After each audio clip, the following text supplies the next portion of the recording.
Bismillahirrahmanirrahim. Assalamualaikum warahmatullahi wabarakatuh. Alhamdulillahirrahmanirrahim. Wa bihi nasta'in wa ala umuri dunya wa din. Wassalatu wassalamu ala asyrafil anbiya'i wal mursalin wa ala alihi wa sahbihi ajma'in amma ba'du. Yang terhormat Bapak APT Baiti Mulyanto, S.Farm, MH, selaku dosen pengampu mata kuliah Etika dan Perundang-undangan, serta tidak lupa teman-teman sekalian yang saya cintai dan saya banggakan.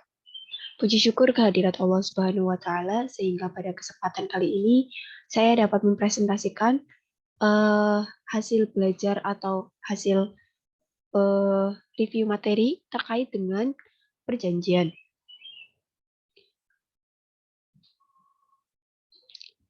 Ya, di sini sebelum masuk ke materi, izinkan saya memperkenalkan diri terlebih dahulu. Perkenalkan, saya Mila Ulfaturaiko dari kelas Farmasi Reguler semester 4 Universitas Peradaban Bumiayu akan mempresentasikan hasil belajar kami atau hasil belajar saya terkait dengan perjanjian, materi perjanjian dari etika perundang-undangan.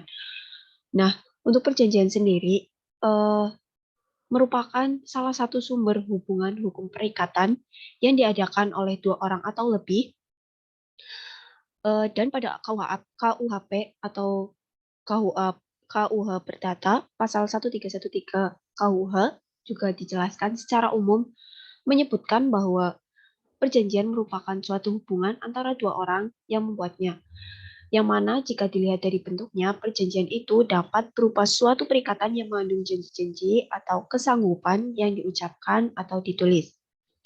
Nah, istilah perjanjian ini merupakan terjemahan dari bahasa Belanda, yaitu overeenkomst, atau dalam bahasa Inggris biasa kita sebut dengan kontrak, yang artinya adalah perikatan atau perutangan dan perjanjian.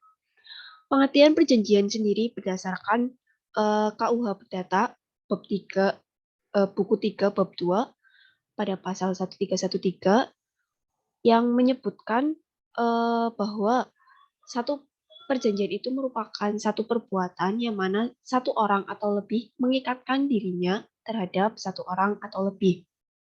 Jadi perjanjian ini merupakan kesepakatan yang memberikan akibat hukum, di mana perjanjiannya merupakan hubungan hukum antara subjek hukum yang satu dengan subjek hukum yang lain. Nah, subjek hukum yang satu ini berhak atas prestasi, dan begitu pula untuk subjek hukum yang lain berkewajiban untuk melaksanakan prestasinya sesuai dengan yang telah disepakati antar pihak yang satu dengan pihak yang lain. Nah, Profesor Sutikno Mertokusumo juga menjelaskan bahwa perjanjian merupakan hubungan antara dua pihak atau lebih yang berdasarkan dengan kata sepakat untuk menimbulkan suatu ikatan atau perikatan dan perjanjian. Sedangkan menurut teori klasik, perjanjian sendiri merupakan satu perbuatan hukum yang berisi dua sisi, yaitu sisi penawaran dan sisi penerimaan. Nah, selanjutnya, ya,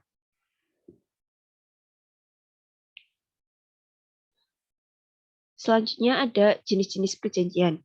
Nah, jenis-jenis perjanjian ini ada beberapa macam, yaitu ada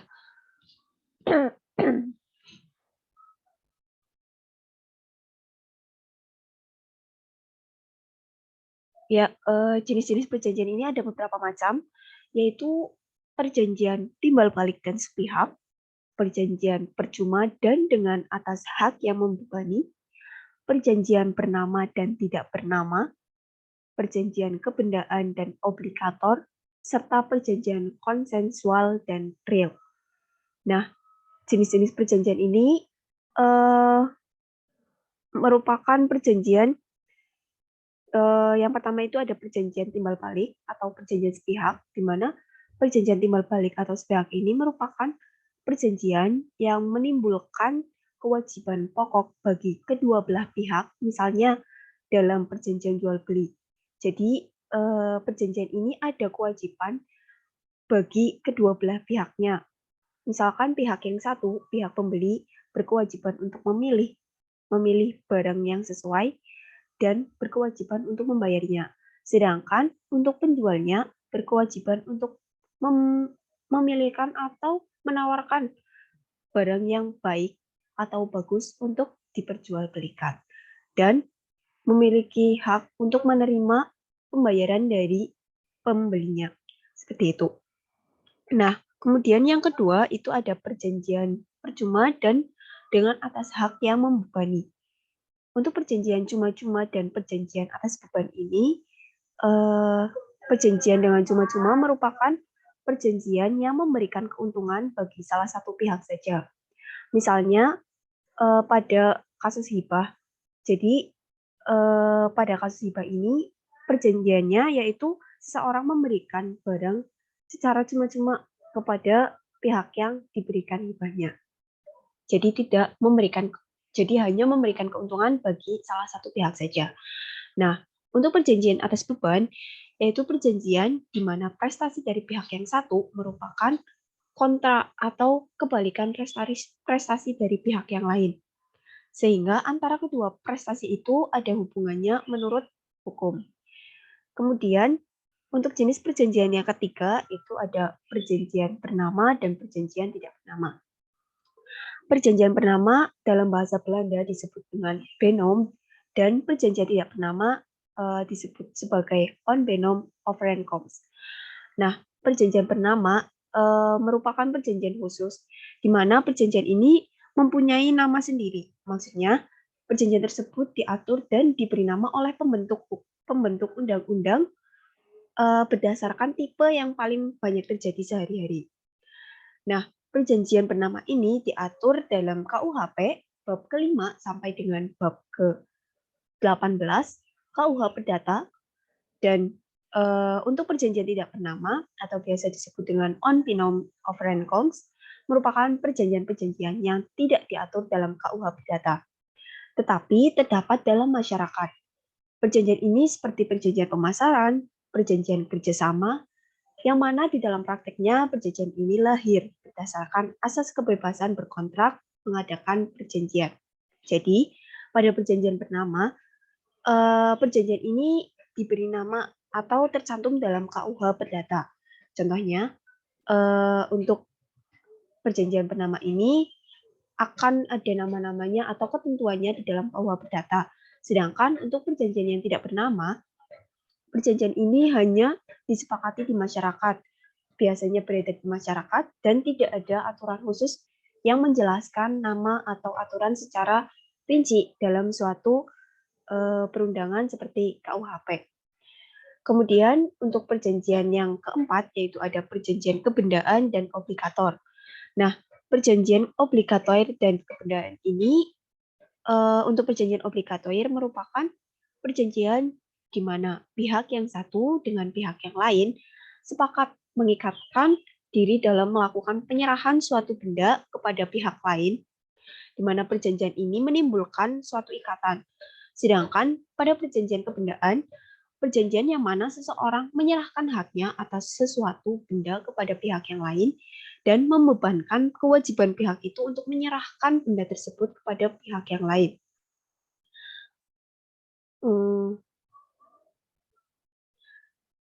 Sedangkan untuk jenis perjanjian yang kelima, yaitu ada perjanjian konsensual dan perjanjian real. Perjanjian konsensual ini merupakan perjanjian di mana antara kedua belah pihak tercapai persesuaian kehendak untuk mengadakan perikatan. Sedangkan dalam perjanjian real, perjanjian ini hanya berlaku sesudah terjadi penyerahan barang. Misalnya, perjanjian penitipan barang atau perjanjian pinjam pakai suatu barang.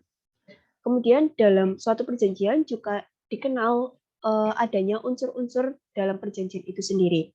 Nah, unsur-unsur dalam perjanjian itu sendiri ada 5 jenis, yaitu ada unsur, yaitu yang pertama adanya kaidah hukum, yang kedua adanya subjek hukum, yang ketiga adanya prestasi, yang keempat adanya kata sepakat, dan yang kelima adanya akibat hukum. Nah, unsur-unsur perjanjian ini pastinya akan mempengaruhi dari perjanjian itu sendiri. Sesuatu dapat dikatakan sebagai perjanjian apabila sudah memenuhi unsur-unsur dan syarat-syarat yang ditentukan. Nah, untuk unsur-unsur perjanjian ini yang pertama adanya kaidah hukum. Kaidah dalam hukum perjanjian dapat terbagi menjadi dua macam, yaitu ada kaidah tertulis dan tidak tertulis. Nah, untuk kaidah yang tertulis, kaidah hukum perjanjian yang tertulis ini contoh-contohnya adalah kaidah-kaidah hukum yang terdapat dalam peraturan perundang-undangan, peraturan traktat, dan jurisprudensi. Kemudian, untuk unsur-unsur perjanjian yang kedua, yaitu adanya subjek hukum, di mana subjek hukum ini adalah pendukung hak dan kewajiban dari pihak yang satu dan pihak yang lain. Nah, dalam hal ini, subjek hukum dalam hukum kontrak misalkan itu adalah kreditur dan debitur. Nah, kreditur adalah orang yang berpiutang atau memberikan hutang, sedangkan debitur adalah seseorang yang melakukan hutang atau berutang seperti itu. Kemudian yang ketiga adanya prestasi. Unsur yang ketiga dari perjanjian itu adalah adanya prestasi. Prestasi sendiri merupakan sesuatu yang menjadi hak dari pihak satu atau pihak yang kedua dan menjadi kewajiban dari pihak satu ataupun pihak yang kedua. Contohnya, prestasi adalah hak dari kreditur dan merupakan kewajiban dari debiturnya. Sedangkan suatu prestasi secara umum adalah memberikan sesuatu, berbuat sesuatu, atau tidak berbuat sesuatu yang disepakati dalam perjanjian tersebut. Kemudian yang keempat, unsur-unsur perjanjian yang keempat itu adalah adanya kata sepakat. Nah, pada KUHP pasal 1320 disebutkan bahwa ada 4 syarat sah perjanjian, yang mana salah satunya dari syarat sah tersebut adalah sepakat atau bisa disebut dengan konsensus. Kesepakatan sendiri atau konsensus merupakan kesesuaian pernyataan kehendak antara pihak yang satu dengan pihak yang lain. Jadi, sebelum melaksanakan perjanjian harus adanya kesepakatan terlebih dahulu atau konsensus di antara kedua pihak. Sehingga suatu perbuatan tersebut atau suatu pernyataan tersebut dapat dikatakan sebagai perjanjian, di mana pihak yang satu sepakat dan pihak yang kedua juga sepakat untuk melakukan hal tersebut.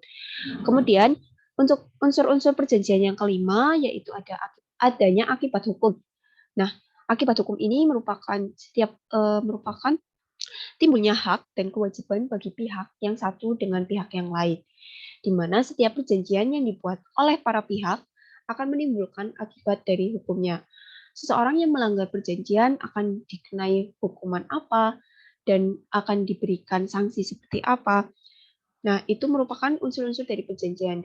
Jadi ketika seseorang melaksanakan perjanjian, salah satu unsur yang ada di dalamnya adalah akibat hukum yang timbul ketika seseorang itu melakukan one prestasi atau tidak menepati perjanjian tersebut. Nah, one prestasi tersebut akan menimbulkan akibat hukum yang harus ditanggung oleh masing-masing pihak yang melanggar atau yang melakukan one prestasi. Kemudian, selanjutnya, dalam melakukan perjanjian tentu ada asas-asas yang perlu kita perhatikan. Nah, asas-asas dari hukum perjanjian itu sendiri ada beberapa macam, yaitu ada asas kebebasan berkontrak atau freedom of contract, kemudian ada asas konsensualisme atau dalam bahasa Inggris disebut sebagai konsensualisme, kemudian ada asas kepastian hukum atau fakta sunt serpenda, kemudian ada asas etikat baik atau good faith, dan asas kepribadian atau personality. Nah, apa sih pengertian dari masing-masing asas tersebut dan kira-kira apa yang ada di dalam ketika kita menggunakan salah satu asas tersebut? Nah, asas-asas tersebut dalam hukum perjanjian juga sangat penting. Untuk penjelasannya yaitu yang pertama untuk terkait dengan asas kebebasan berkontrak atau biasa kita sebut dengan freedom of contract, itu merupakan perjanjian para pihak berdasarkan kehendak yang bebas dalam membuat perjanjian, di mana setiap orang bebas mengikat diri dengan siapapun yang ia kehendaki dan para pihak juga dapat dengan bebas menentukan cakupan isi serta persyaratan dari suatu perjanjian dengan ketentuan bahwa perjanjian tersebut tidak boleh bertentangan dengan peraturan perundang-undangan yang bersifat memaksa, baik ketertiban umum maupun kesusilaan. Jadi, menurut asas ini, bahwa para pihak yang satu maupun pihak yang lain, itu memiliki kehendak yang bebas dalam membuat perjanjiannya, di mana mereka bebas untuk mengikat dirinya dengan siapapun dan bebas menentukan cakupan isi dari persyaratan dalam perjanjian tersebut, serta ketentuan-ketentuan ataupun hal-hal yang dianggap bertentangan dengan perjanjiannya nantinya mereka sepakati. Jadi mereka bebas menentukan itu sendiri. Untuk asas kebebasan berkontrak ini diatur dalam pasal ke-1338 ayat 1 KUH Perdata yang menyebutkan bahwa semua perjanjian yang dibuat secara sah berlaku sebagai undang-undang bagi mereka yang membuatnya. Suatu perjanjian tidak dapat ditarik kembali selain dengan kesepakatan kedua belah pihak atau karena alasan-alasan yang oleh undang-undang dinyatakan cukup untuk mengakhiri perjanjian tersebut. Suatu perjanjian harus dilaksanakan dengan itikat yang baik. Nah, berdasarkan KUH Perdata ini yang menyebutkan bahwa dalam asas kebebasan berkontrak ini semua hal yang sudah kita sudah kita tentukan karena kita menentukannya berdasarkan kehendak yang bebas sehingga perjanjian ini bersifat setara dengan undang-undang. Maksudnya adalah apa yang kita buat memiliki kekuatan hukum yang setara dengan undang-undang. Jadi masing-masing pihak harus mempertanggungjawabkan mempertanggungjawabkan isi perjanjian yang sudah mereka atur berdasarkan kehendak mereka masing-masing. Nah, kemudian untuk asas yang kedua yaitu ada asas konsensualisme atau konsensualisme. Asas ini merupakan asas yang menyatakan bahwa perjanjian itu terbentuk karena adanya perjumpaan kehendak, konsensus atau kesepakatan dari pihak-pihak yang saling berkaitan. Nah, perjanjian pada pokoknya dapat dibuat bebas, tidak terikat bentuk dan tercapai tidak secara formal. Namun cukup melalui kesepakatan atau konsensus belaka. Nah, asas konsensualisme ini diatur dalam pasal 1320 butir KUH Perdata yang menyebutkan bahwa pada asasnya perjanjian itu timbul atau sudah dianggap lahir sejak detik tercapainya konsensus atau kesepakatan. Jadi menurut asas konsensualisme ini, perjanjian itu tidak harus formal. Perjanjian tidak harus berdasarkan bentuk yang terikat atau bentuk yang baku. Tapi asas ini menyebutkan bahwa ketika kita sudah mencapai kesepakatan antara pihak yang satu dan pihak yang lain, maka tindakan tersebut sudah dianggap sebagai perjanjian yang valid atau perjanjian yang tepat karena perjanjian tersebut sudah timbul sejak adanya konsensus atau kesepakatan itu sendiri. Jadi tidak perlu adanya perjanjian yang secara tertulis, formal atau baku, namun lebih ke bebas. Perjanjian ini lebih bebas dan tidak mengikat masing-masing pihak karena dianggap ketika kedua belah pihak itu sepakat, maka perjanjian itu telah terbentuk berdasarkan asas konsensualisme ini. Nah, selanjutnya ada asas kepastian hukum atau fakta servanda.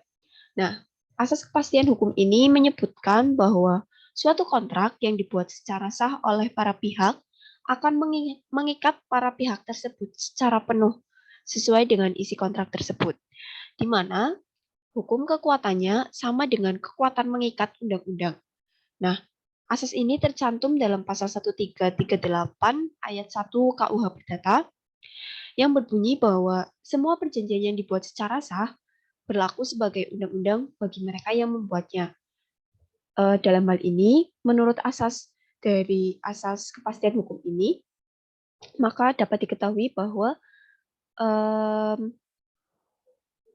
kontrak yang sudah disepakati oleh pihak yang satu dengan pihak yang lain itu punya kekuatan yang setara dengan kekuatan dari undang-undang bagi si pihak yang satu ataupun pihak yang kedua.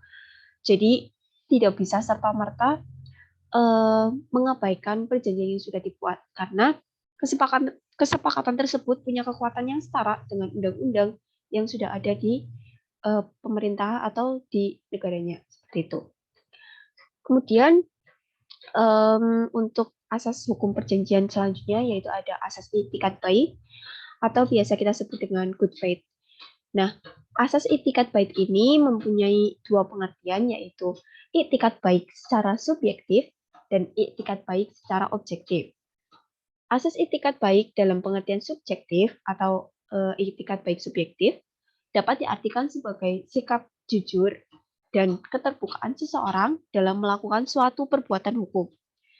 Jadi, dalam asas itikat baik subjektif ini tergantung dari kejujuran atau keterbukaan seseorang dalam melakukan hal perbuatan hukum seperti itu.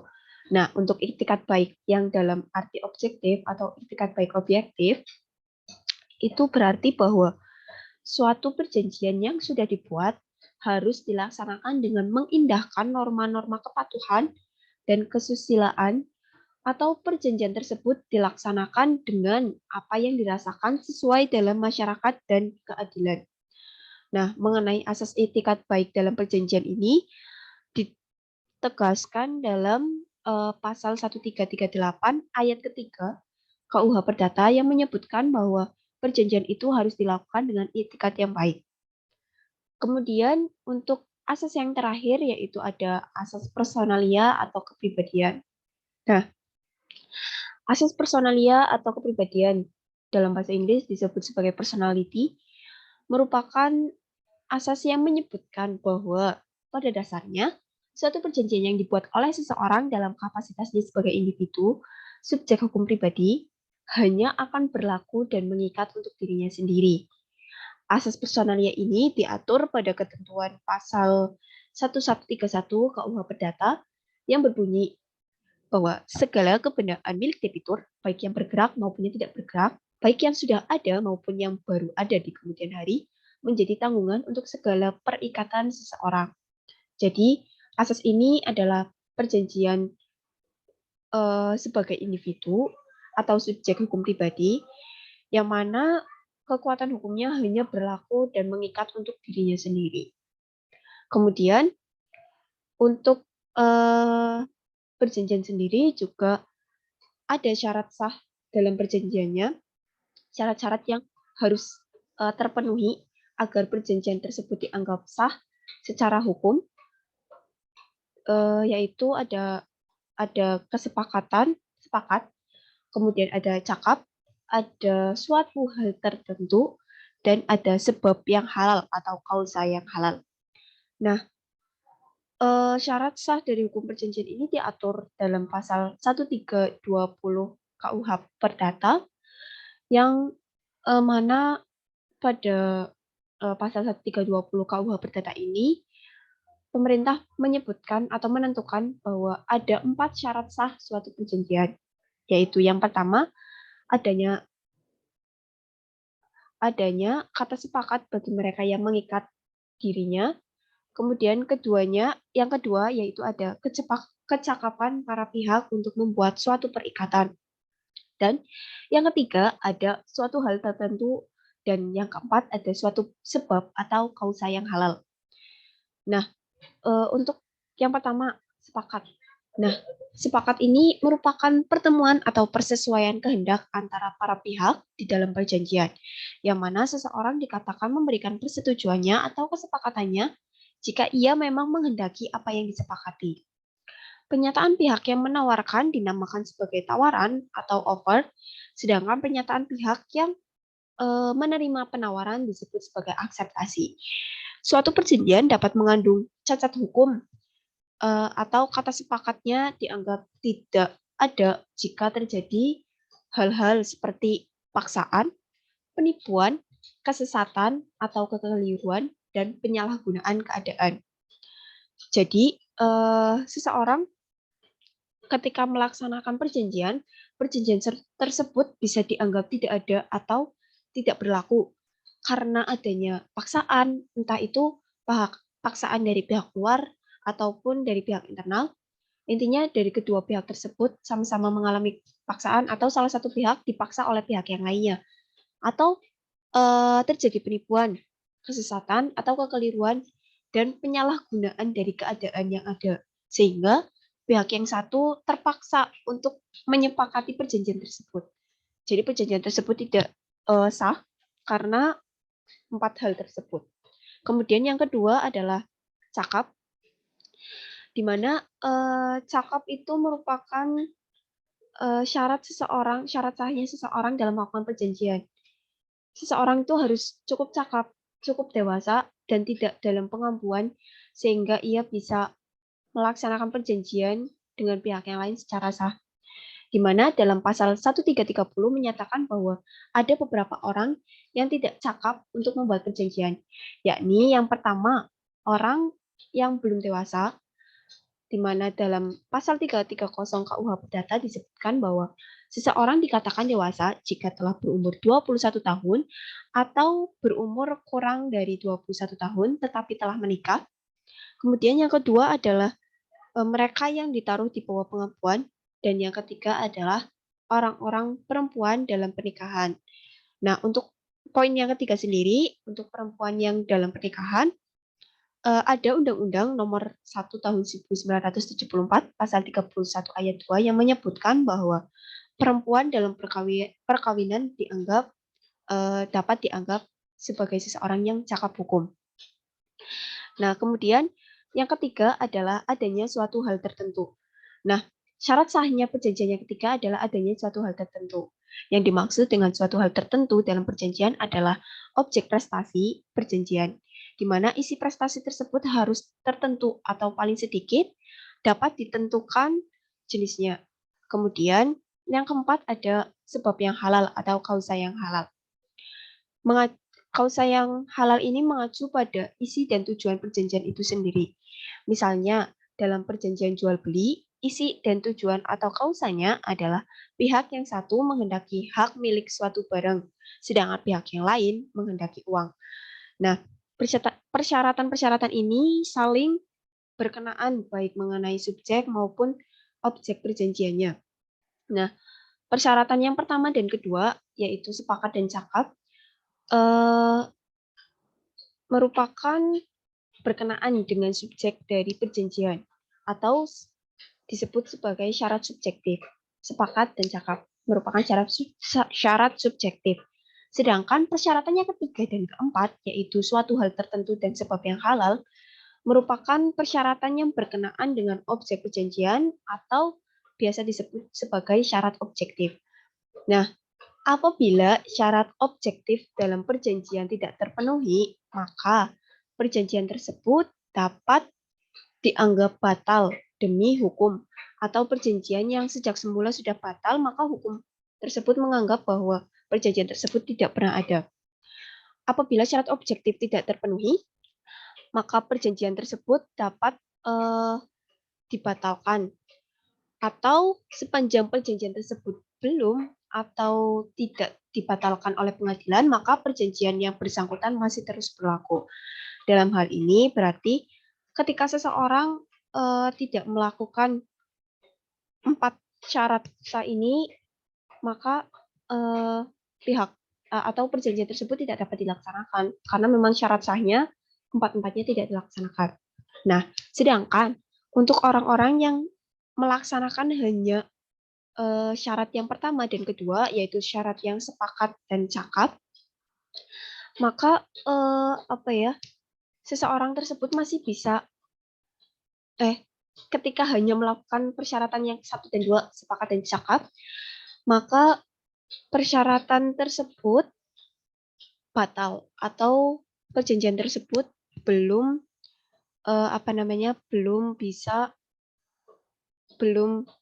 belum batal ketika masih ada di pengadilan, tapi